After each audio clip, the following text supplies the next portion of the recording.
Chapter 4. Mind Building. Man can build up his mind and make it what he wills. In fact, we are mind building every hour of our lives, either consciously or unconsciously. The majority of us are doing the work unconsciously, but those who have seen a little below the surface of things have taken the matter in hand and have become conscious creators of their own mentality. They are no longer subject to the suggestions and influences of others, but have become masters of themselves. They assert the I and compel obedience from the subordinate mental faculties. The I is the sovereign of the mind, and what we call will is the instrument of the I. Of course, there is something back of this, and the universal will is higher than the will of the individual. But the latter is in much closer touch with the universal will than is generally supposed, and when one conquers the lower self and asserts the I, he becomes in close touch with the universal will and partakes largely of its wonderful power. The moment one asserts the I and finds himself, he establishes a close connection between the individual will and the universal will. But before he is able to avail himself of the mighty power at his command, he must first effect the mastery of the lower self.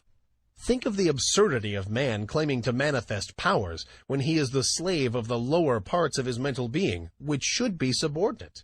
Think of a man being the slave of his moods, passions, animal appetites, and lower faculties, and at the same time trying to claim the benefits of the will.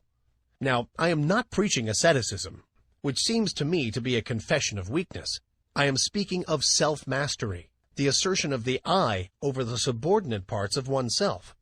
In the higher view of the subject, this I is the only real self, and the rest is the non-self.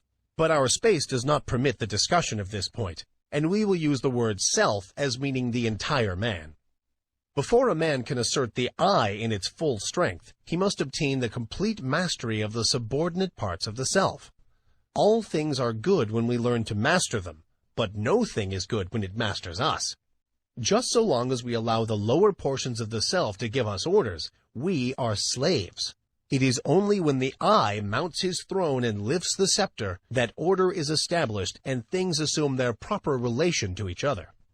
We are finding no fault with those who are swayed by their lower selves. They are in a lower grade of evolution and will work up in time. But we are calling the attention of those who are ready to the fact that the sovereign must assert his will and that the subjects must obey. Orders must be given and carried out. Rebellion must be put down and the rightful authority insisted upon.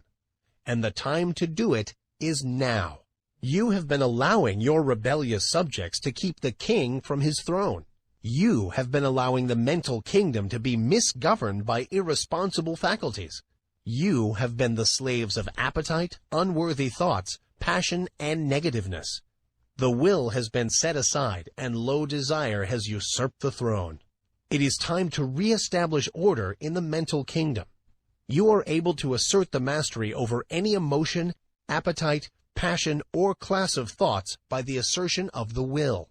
You can order fear to go to the rear, jealousy to leave your presence, hate to depart from your sight, anger to hide itself, worry to cease troubling you, uncontrolled appetite and passion to bow in submission and to become humble slaves instead of masters, all by the assertion of the I. You may surround yourself with the glorious company of courage, love, and self-control by the same means. You may put down the rebellion and secure peace and order in your mental kingdom if you will but utter the mandate and insist upon its execution. Before you march forth to empire, you must establish the proper internal condition. You must show your ability to govern your own kingdom. The first battle is the conquest of the lower self by the real self.